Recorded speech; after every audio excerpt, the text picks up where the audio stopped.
Hey friends, welcome or welcome back if you are new here. My name is Jess, and this summer things are going to look a little bit different around here. When I started this summer series, I intended for this to be a summer of productivity, completing projects, finishing draft 2, working on creative projects, other creative projects, my art, the new Etsy shop I started, and just all of the different endeavors that I had going on. But over the last month and a half, so many things have changed. My husband ended up in the hospital for a couple of weeks.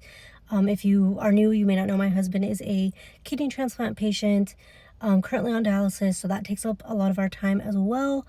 It really affects his health, and unfortunately, like I said, he ended up in the hospital for a couple of weeks and ended up having to have 2 toes amputated. So that has really affected our normal everyday lives at home and our normal routines, and it has just taken a lot out of me to go from already being his caregiver to really fully truly being his caregiver, having to kind of do and get everything for him as he couldn't really move around. Full-on caregiving has really taken a lot out of me, and I've realized that I cannot keep pushing myself the way that I was in this season. I just don't have that capability physically, mentally, emotionally, just in any way. I don't have the energy to do all of that.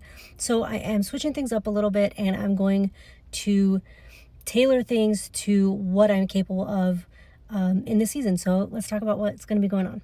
So I've had a lot of time to sit and reflect and think, and just kind of figure out what I'm doing, what I want this summer to look like, what I want my life to look like. I have spent so much of my life, but especially the last few years, in, I'd say 2020, I discovered Bookstagram, and immediately, not just Bookstagram, but Bookstagram and BookTube, and just immediately loved it. I didn't realize that there was like a space for readers in that way, and I dived in head first. I wanted to be part of Bookstagram and eventually BookTube, and since then, since 2020, I haven't really stopped. I had done YouTube a little bit before that, on and off, but 2020, when I discovered Bookstagram, is when I really dove in, and I have been doing social media and doing BookTube or doing YouTube kind of nonstop since then. I have had different kind of iterations of the channel. I've done a lot of vlogging type things. I did a lot of vlogging during COVID, a lot of book content, and then last year I made the shift to, or actually I think it's been more than a year now. It might be almost 2 years that I made the shift to AuthorTube. So I haven't really allowed myself the opportunity to slow down since 2020. If I no longer felt aligned with what I was doing, then I just pivoted, but I never actually really fully stopped, maybe for like a few weeks or a couple months, but never truly like fully stopped. And so I have been going and doing different things, trying different things for years, for 6 years almost. And none of those things are inherently bad. It's just I've never really given myself the opportunity to rest. I am always doing something between working full-time, caring for Nick. I also have a part-time VA job. I've had a couple of different Etsy shops, all of my various hobbies and interests. I'm always doing something. I never allow myself the chance to just sit and rest, relax, watch TV. Even if I'm watching TV or watching a movie or whatever, I'm also reading, or I'm also doing VA work, or I'm also doing art on the side, or I'm also trying to write. I'm always multitasking and doing multiple things, and part of that is my ADHD, but I'm never truly allowing myself to just fully sit and relax. And I've just really realized how much I've been kind of running myself ragged, and how being a caregiver, I think this is just inherent as a caregiver, you tend to focus so much on the other person that you forget to take care of yourself. Last year I was diagnosed, or it might be 2 years now actually, that I was diagnosed with diabetes, and for so long I have just known in the back of my mind that I have that diagnosis, but I still haven't really focused on myself, on what I'm eating, on keeping myself healthy, making sure I'm getting enough water, enough rest, enough sleep, exercise, movement, all those things. Between all of the things that I'm doing, between focusing on Nick, I never really allow the focus to be on myself. And I'm constantly checking boxes, having to-do lists. I can't tell you when the last time I didn't have some kind of to-do list, like every single day. So much of my life is checking boxes, setting goals, optimizing my time. And again, there's nothing inherently wrong with with any of those things. Those are all good things, but I think I've taken it to such an extreme. And again, I never allow myself the opportunity to step back or to rest. And in all of those things that I have done, I have accomplished so many things in the last few years. When I started BookTube, my YouTube has not grown exponentially in any way. I'm definitely a small channel, but in the last couple of years, I did go from about 40 followers to now over a little over 300. So that is something. I have written several first drafts of several books, which, is obviously an accomplishment. I've had several clients through my VA part-time work, and have had a couple of different Etsy shops, like I said. And even though I was accomplishing all of those things, it has never felt like enough. I always am looking towards the next thing. I'm definitely like a futuristic person. I'm always looking to the future. I'm always thinking about what our future is going to look like. But again, I never have a sense of that any of the things I'm doing are enough. So as I spent all these weeks just kind of thinking and stepping back from YouTube a little bit and deciding, really coming to the realization that I'm not taking care of myself and that I'm pushing myself too hard and that I just can't keep all of the balls in the air, juggling everything while I have all of this going on with Nick, and that I really just need to take a step back, or I'm going to burn myself out, cause myself to, God forbid, end up in the hospital or something. And then obviously that doesn't just impact me, that could hugely impact him. So for my own sake, my own health, my own everything, and as well as him secondary, I came to the realization that it's time to step back and do something different. Recently, Sarah Cannon on Heart Breathings talked about her Project 180, and I immediately fell in love with it. I love a project. I love a challenge. Typically in November, I think most people aren't doing nano anymore, but that kind of idea of like a challenge, I just love like gamifying and theming anything. It just makes it easier for me to like follow through if I can get excited about it and like theme it and have a title for it and whatever. So I've watched all of Sarah's Project 180 videos, and originally it was going to go along with what I had in mind for the summer series. All about my writing, productivity, getting as many things done as I could, hustling, all those things. But again, I realized that I cannot do that. So over the last few days, I have sat down and decided how I'm going to kind of restructure Project 180. And I realized that it doesn't have to be about hustling and productivity and reaching this end goal or success, all those things. For me, it can be about slowing down. I can do the exact opposite. It can be about slowing down. It can be about rest. It can be about doing the things that bring me joy. So much of my life is about someone else that I need to take time when I can to do the things that mean the most to me.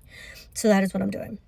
And of course, I'm going to bring you guys along with me. Hopefully you guys will be okay with that. Again, I did kind of change the like niche of the channel to be about writing a year or two ago. And for a little while, writing will not be the main focus. If I feel like writing, I will do so. So there may be a little bit of writing still sprinkled in, but the main focus of the channel, at least for the next little bit, will not be writing. So hopefully you guys will be okay with that. Hopefully you'll still come along on the journey with me. Maybe we'll find some new friends who are choosing to step back as well and have a slower summer. Some friends who are also caregivers and taking care of other people, or have illnesses themselves. Yeah, so Project 180 for me started actually in June, so from June 1st to December 1st. But again, I did not expect that most of June, or a good portion of June, Nick would be in the hospital. So June was just kind of a rest month, just kind of not a throwaway month, but a month where I spent time reevaluating everything. A month of reevaluation, we'll say that. I have come to realize that I hate summer. I think I have like the reverse of seasonal depression. During summer, I am hot, I'm tired all the time, I'm thirsty all the time, I have zero motivation. I really want to be outside, but it's so hot that I just can't be. And I just don't feel as motivated in the summer, especially when it comes to writing. Again, like it seems like the whole writing community just kind of comes alive in the fall from like October through December. And that is my favorite time of year. That is when I feel the most motivated to write.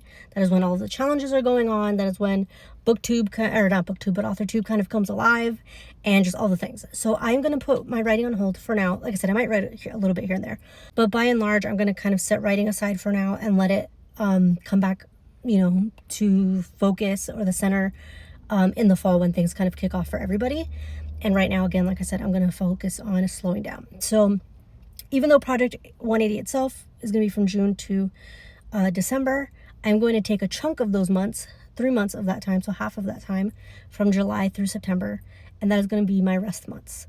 Kind of my time to rest, refocus, reset, rejuvenate, all the R words, before fall starts and my little soul comes back to life when Halloween starts and all the challenges and everything starts. That way I will be hopefully clear-headed and rested and ready to jump right back in what everybody else is kind of jumping in as well.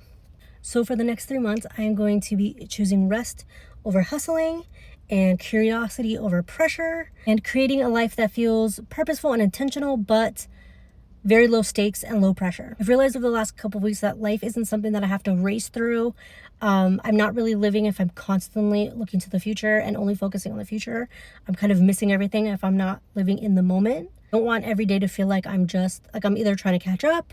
There are so many days when I feel like that when my energy is low, or like I'm just so focused on the future that I'm missing everything that's happening right now. I have worked really hard to be where we are. We have a beautiful brand new house. We have, cars that we like. We have 2, dogs that we love. We have good jobs, and normally we're able to travel. Things have gotten a little bit shaky financially recently because of all his doctor's bills, but on the whole, we are pretty stable financially. And we've worked really hard to get where we are. And I don't want to miss out on those things or let those things be a waste because I'm so focused on constantly hustling. So over the next 3 months, my slow summer, as I'm calling it, I am going to be focusing on, also, if you see me looking down, it's because I have notes over here. I'm going to be focusing on things like health, my diabetes management, movement, getting better sleep, reading. My reading has been very slow over the last couple of years because I'm forcing myself, or I'm so focused on the numbers of how many books I'm reading. That's kind of a holdover from BookTube and Bookstagram. And reading is something that I love so much, and lately I have just been feeling a lot of resistance towards it. So I am, again, that's another thing that I'm kind of slowing down on and reading what I feel like reading when I feel like reading it and not forcing myself. I want to keep doing my art. That's something that I kind of found recently thanks to friends in the Discord server, and I want to keep doing that. I really want to get back into journaling and learning about meditation and breath work. I want to get time outside as much as I can in this heat, and doing library trips and bookstore trips. And I want to do like a personal curriculum and learn about new things and go down rabbit holes. And I want to create things just for fun. I recently started an Etsy shop. I know that I said that I'm going to slow down on working, but I recently started an Etsy shop for stationery, but that kind of includes my art, and I actually really enjoy doing it. So while I'm enjoying doing it, I'm going to continue to do it. If there comes a point where I'm feeling resistance towards it, then I will stop. Writing, if inspiration comes and I feel the desire to write. Yes, hopefully you can still hear me over the AC. I'm sitting in my car, as you can see, and I had the AC off, but I had to turn back on because I'm literally like dripping sweat. It is 90, that's not even that hot. It's 91 degrees right now, but I'm like so hot. I had to turn it back on. So hopefully you can hear me. So what can you expect to see here on the channel? I'm hoping that in future videos, I'll be able to show you guys my slow mornings and coffee breaks and library days, bookstore trips, cooking healthier meals, journaling, talk to you about what I'm reading, things I've learned in my, rabbit holes, and quiet weekends we're having, cozy evenings, adventures we might go on, give you updates on Nick's health, things like that. I really want this channel, some of my favorite channels, my favorite creators, people like Blair Lamb, and I'll tag all these people down below, Blair Lamb, Jen Lefforge, their channels are somewhat about like hustling and business and that kind of thing, but they're very much about their lives and the things that they're doing and experiencing and learning, and places that feel peaceful and calm and not solely about hustling and creating and success and that kind of thing. And that is what I want this channel to be for the next 3 months. Things are so crazy in the world right now, and it's especially crazy in my own life, and everything's so loud and just constantly going. I want this to be a place where I can come, where you guys can come, to just slow down and relax and just fully live life. On conversations with friends and what I've seen people say in Discord and on other YouTube channels, I know that so many of us feel burnt out, whether it's because of work or our own, your own needs or needing to hustle and always feel like you're doing something and always feel like you're not doing enough and just constantly pushing and putting pressure on ourselves, yourselves. So maybe you're also feeling burnt out. Maybe you feel like you're measuring your worth by what you can accomplish and it never feels like it's enough. Maybe you have forgotten what it's like to slow down and rest. Maybe you've forgotten what brings you joy. that's you, I hope you will come along with me. Maybe you'll decide to do a slow summer yourself. If not, I hope you'll at least follow along with me and spend this summer with me. So I don't know exactly what the next 3 months are going to look like. I'm really trying to lean into my own desires and what brings me joy and what I feel like doing at any given time and any given moment. I'm going to talk about this a little bit more in maybe a later vlog, but I found this idea. I found I think it was a blog post on Pinterest talking about menus, creating your own menus. And so basically you take different categories. So for me, it is like movement, creativity, learning, and you create, so like under the heading movement, you can put running, walking, yoga, dancing, a HIIT workout, lifting, whatever it is. And then under learning, you can do a podcast, a book, a documentary, whatever it is. And then on any given day, you go and you choose two or three things off of your menu, and you do those things. Whatever it is you feel like. And they're not things you have to do. You're choosing whatever jumps out to you that day, whatever moves you that day, whatever brings you joy, whatever makes you feel peace that day, whatever feels cozy to you that day. And I love the idea of that. So I already kind of did that in the journal that I'm using over the next few months. So again, I'll talk a little bit more about that in another video. But I don't know exactly what these vlogs are going to hold, what exactly the next few months are going to look like. I'm just really letting my desires and what I feel like in any given day to lead the way. I'm really allowing myself, giving myself the permission to follow my curiosity, to follow my passion, to rest, to create when inspiration comes, to notice the little things. That's something that I'm going to be kind of journaling about, are the little things that I'm noticing throughout my day. To take care of myself, my body, my health, my mental health, to move a little bit slower. And if these sound like things that you need too, or that you're interested in watching and following, then I hope that you will do so. Please give this video a like. Subscribe if you aren't already. Let me know down below what your summer is going to look like, what you're doing, if any of this resonates with you. Every week I will be sharing some chapter of Project 180 of my slow summer, of what's been going on or what I'm doing. I may have like certain themes for each video. I'm not 100% sure yet. I'm still kind of brainstorming and figuring everything out. Until next time, I hope that you will take a deep breath, slow down, get outside if you can in the heat or climate of wherever you are. A few pages, drink some water, take a nap. Remember that you don't have to earn a slow day.